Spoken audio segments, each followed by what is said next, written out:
So from the time my daughter was quite young, she started listening to an audio book, a series, a fantasy series, Arusha and the End of Time, Arusha and the Song of Death. I don't know all the titles. And it's a play off or an extension of the Percy Jackson series, Percy Jackson and I don't know any of those, which is probably a play off Harry Potter and you get the idea. But Arusha is based on Hindu mythology. The Pandava brothers from the Hindu epic are reincarnated into the bodies of middle school girls, and they're on this quest to save the world in each book in different ways. So I thought to myself, boy, wouldn't it be a good way to spread the gospel, I guess you could say, of Unitarian Universalism to a wider audience if we wrote our own fantasy series. But as I've never written a fantasy novel, much less a series, I decided to write some Time for All Ages, one per month. So this is one of those, Dorothea Sophia and the True You Crew. My name is Dorothea Sophia. Weird name, I know. Both of my parents are UU ministers. So I was named after two famous Unitarian Universalists, Dorothea Dix and Sophia Lyon-Fahs. You can just call me Dot. My whole life, I've always had friends. A different best friend in every grade. My whole life, I've always had friends, but I didn't have friends I could show my whole self to. I remember once last year in 6th grade, the only year I didn't have a best friend, the year I secretly call the lonely year. When he was tucking me into bed, I told my dad I wanted friends I could share my dark side of the moon parts with. Well, this year in 7th grade, I found those friends. We call ourselves the True You Crew. We share about our favorite music, TV shows, books, our crushes. Well, I don't have any crushes myself, but the others share about theirs. We also share about our fears, and not just the little ones, the big ones, like about climate change and school shootings. And not just our fears, but our other feelings too. Like when Sam's dog died, she wasn't the only one who cried. We were all crying, and we ended up in this big group hug until we lost our balance and all fell down together in a puppy pile, our tears turning to laughter, and then back to tears, and then back to laughter again. And when Brooklyn, the girl, not the neighborhood, when Brooklyn's parents got divorced, I didn't know what to say. But Jamal's mom's divorced when he was 2. Jamal's quiet, so he didn't say much either. Didn't have to, just lowered his eyes a little and put his hand in Brooklyn's. Now, I don't want you to think our dark side of the moon sharings is all about the hard stuff, because it's not. We share everything with each other, the quirky and the cringe and the embarrassing, the flirty and the fun and the mismatching. Like how Marcus is a huge Swiftie. I mean, huge. But he wants a Laurie Berkner vinyl for his new record player more than he wants Taylor's latest album. How Marta loves the creepiest, scariest, fractured fairy tale fantasy books you can imagine, and also secretly still loves picture books. I mean, the ones for really little kids, like Where the Wild Things Are and Kitten's First Full Moon. When I auditioned for the school musical, after spending hours and hours for weeks and weeks practicing my audition song, and I didn't get in, not just didn't get the lead, but didn't even make it into the ensemble, Marta read Kitten's First Full Moon to me, which I thought was a pretty dorky thing to do at the time. But a week later, When my sculpture of a dragon won an award in the regional art show, and the ceremony was at the same time as the opening night of the musical, well, then I thought about the little kitten mistaking the moon for a bowl of milk. Poor kitten was like me not getting into the musical. And how the bowl of milk at the end of the book, waiting for the kitten when she got home, lucky kitten, was like me getting the award for my sculpture and being able to go to the award ceremony because I hadn't gotten into the musical. And when I told that to the True You crew, to Brooklyn and Sam and Marta and Marcus and Jamal, Marcus burst into song. Taylor, of course, singing Karma as a cat, purring in my lap because she loves me. And we all joined in until the verse ended and only Marcus kept going. But now he was singing Laurie Berkner's Moon, Moon, Moon, which nobody else knew except Jamal, who joined in, and they were singing harmonies together by the time they got to the closing taking care of me line. Moon, moon, moon, I can see. Moon, moon, moon, you're taking care of me. You see, that's what we do. That's what we do in the True You crew. We share our sunlight and our moonlight and our dark side of the moon darkness. We share all of it. We share all of us with each other. We take care of each other.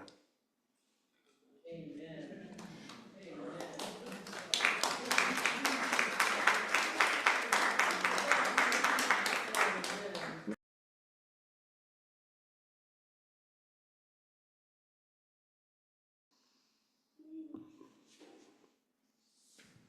This reading is an excerpt from Harbor Me by Jacqueline Woodson.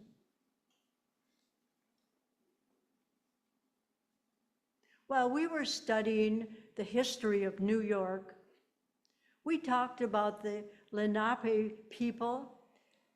They were the real native New Yorkers, but it wasn't called New York then. Their name for it was Lenapehoking. But then the Dutch settlers killed them and took their land. That means whenever we put a single foot, it's land that belonged to the Lenape. It's land they might be buried under. It's land that they died for. Ms. Laverne said, we should always remember this, that even though we have our dreams, the Lenape had their dreams too. That even though we're here now, they were here first. Ms. Laverne asked, if we were living in Lenapehoking, would we fight alongside the Lenape? Or would we try to take the land for ourselves? We all said, we'd fight with them. We all said, we'd try to help them hold on to their land.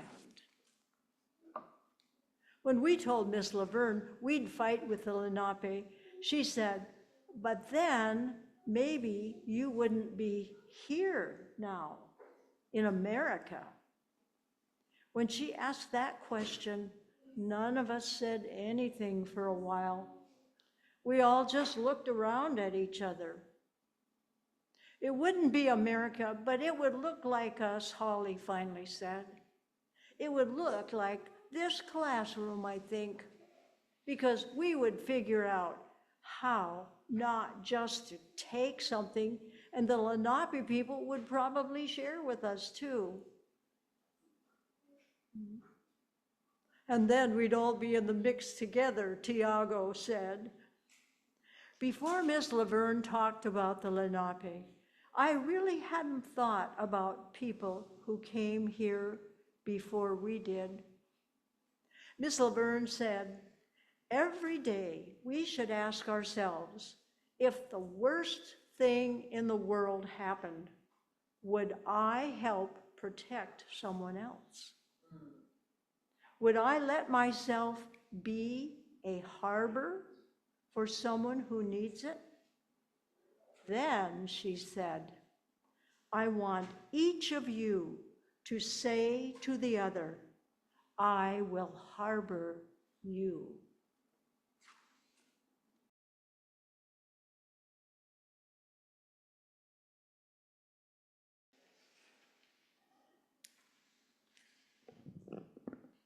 This isn't in my script actually, but Jacqueline Woodson's the godmother to her child, her first child, is Toshi Regan, who's the daughter of Bernice Johnson Regan from Sweet Honey in the Rock. And Bernice Johnson Regan didn't write "Would You Harbor Me." Anybody know that song? I believe it's in our hymnal. Issei Marie Barnwell, who was a Unitarian Universalist and another member of Sweet Honey in the Rock, wrote it. I'm pretty sure that it had a part in the genesis of the book that Jacqueline Woodson wrote, Harbor Me. So Jacqueline Woodson's middle grade novel begins, we think they took my poppy. Haley is listening to a recording of her friend Esteban saying those words. When Haley's teacher created a room and a time for 6 students to talk each week by themselves in a room they christened the art room, because it was an old art room, but they spelled it A-R-T-T, a room to talk. Haley asked each person to speak into a recorder given to her by her uncle. She was looking to the future and she wanted to be able to remember the voices of her friends. Esteban shared first about his father being taken away, about his family not knowing where he was, about all his father gave up in coming to the United States as an immigrant, his father's dreams of being a poet, his father's dream of being a professional baseball player, how he told his son Esteban that he gave up these dreams out of love, to have a family, to give his children the American dream. Tiago shared next, telling a story of walking and talking in Spanish with his mother and being accosted on the street by a man yelling at them to speak English, to go back to where they came from, shouting that America is for Americans. He tells in the book about how he watched his mother get small, how now she whispers to him when they speak Spanish in public, scared she'll be accosted again. Tiago is American, Puerto Rican, so he doesn't need to worry about his loved ones being deported, but still, he doesn't feel safe in America. These sharings are happening on Fridays over months. One day, Amari speaks up and asks questions about freedom, whether 5th and 6th graders have it, whether people of color in America have it now. And talks also about all the things boys can't do anymore as they grow into men. No more superhero sheets on your bed. No more hugging other boys. And if you're a black boy like Amari, as his father impressed upon him after what's clearly a reference to the shooting of Tamir Rice, though isn't named in the book, a 12-year-old black boy, same age as my daughter is today, who was killed by a police officer in Cleveland on November 22nd, 2014. What day is it today? It's November 23rd, 11 years and 1 day ago. And I'm not going to name the officer because the problem isn't an isolated bad cop here and there. The problem is racism in the water in the police stations all over this nation. The problem is racism is in the water outside of the police stations all over this nation. And not just in Flint, Michigan. If you're a black boy like Amari, no more playing with toy guns, even if they're made in unnaturally bright colors. Amari's friend Ashton doesn't understand, doesn't get it. Ashton is white and tells Amari he can keep playing with guns. Amari says, Ashton, you know you're one of my best friends. But Amari is upset with Ashton for not understanding what it means to be a black boy in America, for not hearing Amari, not honoring his experience, for pushing away the pain, pretending it isn't real. And at this point in the book, you wonder if the friendship is going to survive this moment, this difference in their experiences of the world. But sometime later, Ashton shares, speaking into the recorder, about when he moved from Connecticut, talking about being one of only a few white children at the school, about being befriended by Amari and how much it meant to him, how much it still means to him, about how these days he's being regularly bullied by 8th grade boys because he's one of only a few white boys at the school. The sharing breaks down walls between the two friends. There are 4 boys in this group of 6, and now they start walking together after school, flanking Ashton to protect him, harboring him. The sharing breaks down some of the walls between the 5th and 6th graders anyway, until the day Holly comes to school wearing the expensive sneakers that Amari tells her he had asked for as a Christmas present, but not gotten. Amari pokes at Holly about being rich. Holly pokes back, saying she doesn't even like Amari. Amari's hurt shows on his face, but at first Holly doesn't notice. Then she tells Amari she doesn't like it when he calls her a rich girl. And Amari says, "That's all you needed to say?" Says he won't do it anymore. Now, by this point in the year, everybody has shared into the recorder, everyone but Haley herself. Holly, her best friend, asks why she hasn't shared, giving her friend the nudge she needs. And the next Friday in the art room, Haley finally opens up. She tells her friends how her mother died in a car accident, how her father was sent to prison. Now, Esteban's father still hasn't come home. It's been months. And after Holly shares her story, Esteban tells her it makes him feel better about his father being taken away, makes him feel like he can be strong like Haley as he waits for his father's return, like she's been waiting for all these years.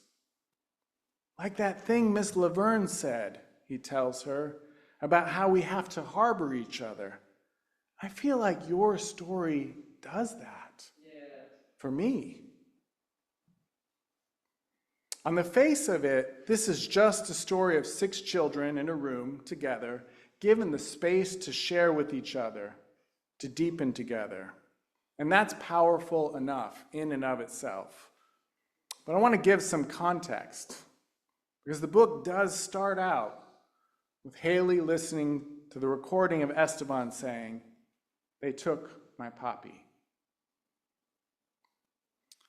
The sanctuary movement here in the United States began in the early 80s, when there was an influx of asylum seekers fleeing violent civil wars in Guatemala and El Salvador. Wars that were at least in part the result of U.S. policies and actions, sometimes covert actions, that protected U.S. interests at the expense of the dignity and flourishing of the people of Central America. At the time, the Reagan administration tried to stop the flow by denying asylum to the refugees, claiming their migration was just fueled by a desire for economic opportunity, but they weren't refugees. And on March 24th, 1982, 5 Bay Area churches and 1 church in Tucson, Arizona, held coordinated press conferences in which they announced their intention to offer safe haven to undocumented Central American refugees who requested protection from deportation. Now, this sparked a sanctuary movement that quickly spread across the US. Just 3 years later, by 1985, over 500 churches and synagogues were active members of the sanctuary network. Some of them housing undocumented immigrants within their walls to keep them from being deported. According to the California Migration Museum, the Central American sanctuary movement drew on a long tradition of offering refuge in churches, including early Jewish and Christian social teachings and medieval law. There were also clear connections to the anti-slavery Underground Railroads that had operated across the US in the 19th century, and more recent sanctuaries offered too. Now, at first, the sanctuary movement was focused on helping Central American refugees continue moving north to Canada, where it was hoped those with credible claims would find it easier to get settled status. I'm still quoting the California Migration Museum. After the US government put pressure on the Canadian government to refuse, after the US government put pressure on the Canadian government to refuse Central American claims, not quoting anymore, does that sound familiar? The US government putting coercive pressure on other countries, other sovereign nations, to manipulate them to go against their own best interests and moral compass. At that point, the movement shifted to housing asylum seekers in the US and raising public awareness of their plight, often by encouraging those seeking sanctuary to speak publicly about their experiences to church congregations. Now, I want to add that Jacqueline Woodson's book, Harbor Me, was published in 2017 during Trump's first term in office, just before the Trump administration started separating families at the border, a policy that at its height separated nearly 2,000 children from their parents in just 6 weeks. But that officially, I say officially because there is evidence it actually lasted much longer.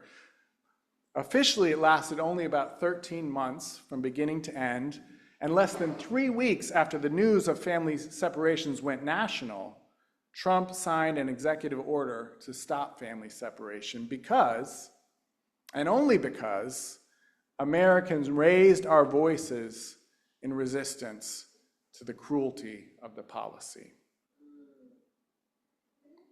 That's some of the worst abuses of refugees seeking asylum, but you see that these draconian immigration policies have persisted in some form for more than 40 years.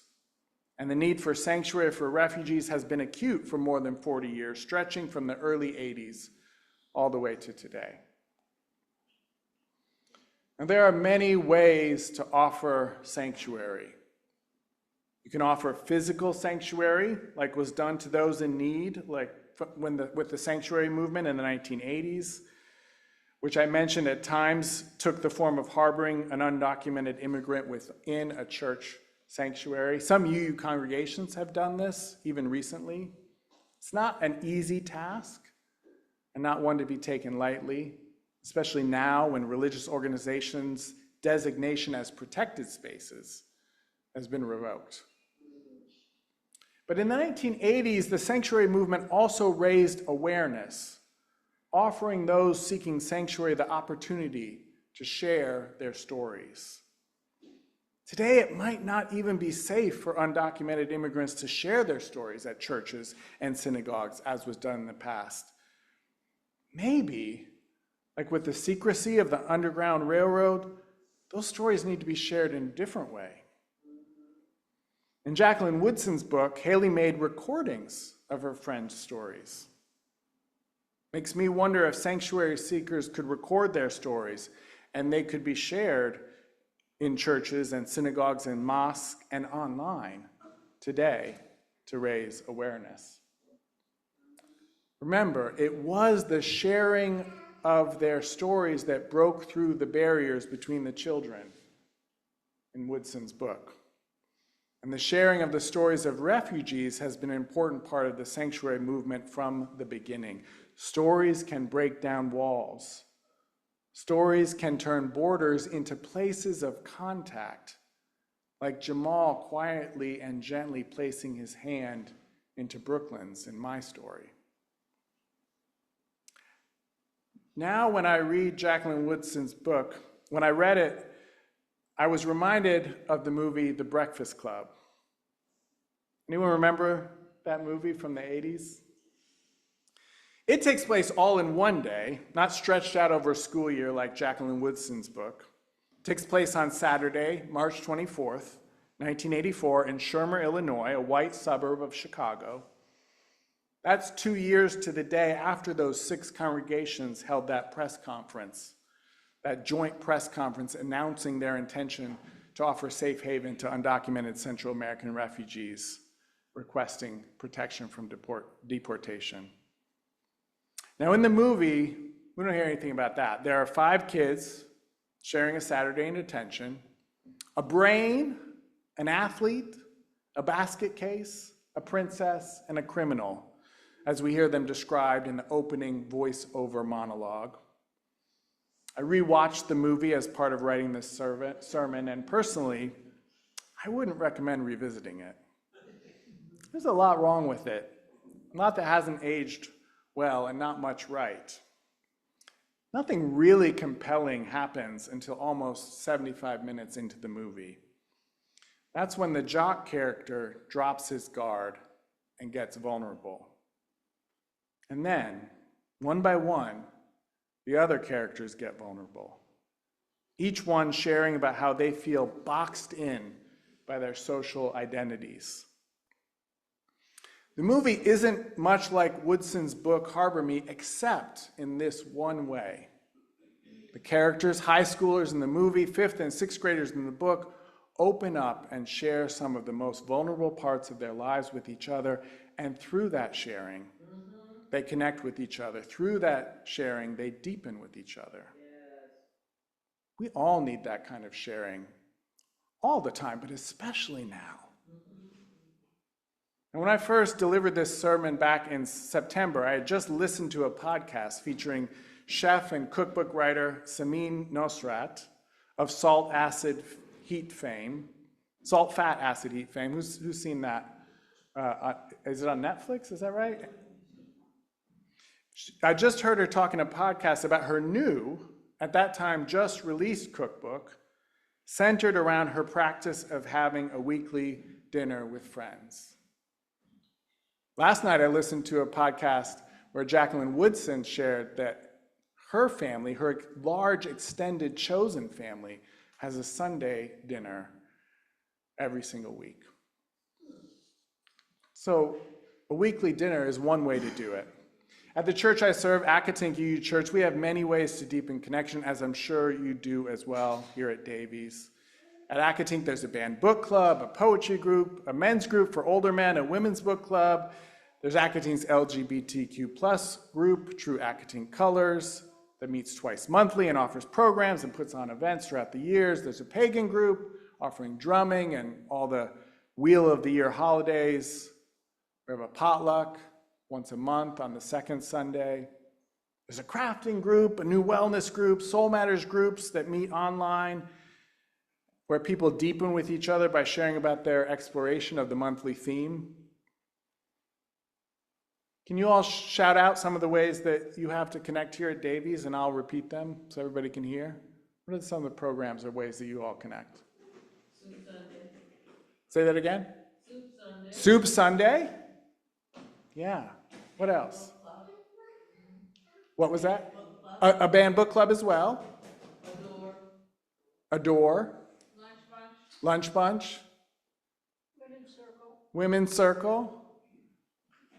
Yeah, there's a lot of ways to connect. One of my favorite groups is the Soul Matters Parenting Group, which is a collaboration between our 2 congregations, with Pastor Kirk and I both attending each month and alternating who facilitates. We've adapted that group this year to have more of a direct focus on raising our children as UUs, reflecting on parenting questions related to the monthly theme, as we did last year, but also taking a little bit of time to share parenting pickles and gems, so parents and caregivers and guardians can learn and grow from each other's experiences and support each other. When that group met back in September, one of the questions was when has someone made you feel you belonged? And what stood out to me is that most people shared stories not of a person, but of a small group where they experienced authentic belonging. And for me, as I know is true for many of you, many of those small groups have happened in religious community. Small groups gathering regularly in synagogues, mosques, churches, youth congregations. Though authentic belonging can happen in groups of all kinds, at community centers and art centers and writing groups, through sports. It was mentioned in my bio that I have an undergraduate degree from the University of Maryland in modern dance. Some of my deepest experiences of belonging have happened in dance communities and also in Jewish community. Ironically, I actually haven't had really deep connections in UU congregations. We can also experience belonging at work. We can experience it doing service together and justice work at protests, at homeless shelters, at Get Out Our Vote phone banking events. But Jacqueline Woodson's book gives us important wisdom about the practice of belonging. And I want to point out, in the book, the children experience belonging when they gather just to gather, in the art room, a room to talk. When they gather just to share their stories and experiences with each other, to celebrate that all are sacred beings, diverse in culture, experience, and theology, as our UU value of pluralism phrases it, to embrace our differences and commonalities with love, curiosity, and respect. The movie The Breakfast Club closes with the iconic song, "Don't You Forget About Me," suggesting that the kids have been transformed by the experience and will stay connected to each other, stepping beyond their socially constricted roles to be more fully themselves and more accepting of each other. In Jacqueline Woodson's book, Harbor Me, Esteban's father is deported back to the Dominican Republic, and the family leaves the United States rather than remain separated. Esteban moving to a country he has never lived in. The book begins with Haley listening to a recording of Esteban, a recording she made so she wouldn't forget her friends and the deep connections they made together. The book ends with the children reflecting on Esteban's absence and saying that he's not forgotten. So I say to all of us, let's make a commitment not to forget. A commitment not to forget about the Lenape or any of the indigenous peoples who inhabited the United States before European colonization and who still live here on reservations, but also in cities and towns all across this nation. A commitment not to forget the indigenous Americans throughout North and South America, many of whom are the very refugees coming to this country from Central and South America. Those are many of those people, most of those people are indigenous Americans. At the end of the Breakfast Club movie, the voiceover monologue says, "You see us as you want to see us, in the simplest terms with the most convenient definitions. But what we found out is that each one of us is a brain and an athlete and a basket case, a princess and a criminal. We are all of us more than simplistic caricatures of our superficial identities. We are complex human beings with complex and often complicated identities, born of complex and often complicated histories familial, cultural, national, international, human, earthling. Let's not forget the depth and diversity of our identities, of our personhood, our humanity. And let's not forget the depth and diversity of the identities of our friends and neighbors. Their personhood, their identity, their right to flourish with dignity, love, and compassion. Just like Miss Laverne, I want each of you to say to the other, through your actions, I will harbor you. To say, don't you forget about me, and I won't forget about you. May it be so, and may we be among those who make it so. Amen, amen, amen, and blessed be.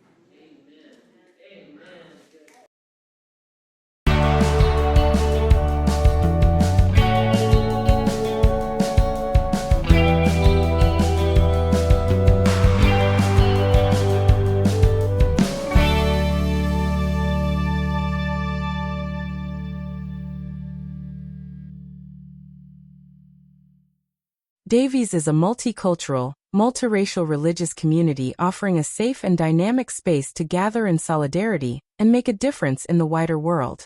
Whether you're on-site or online, we're creating a shared worship experience. We want to make sure you know you already belong.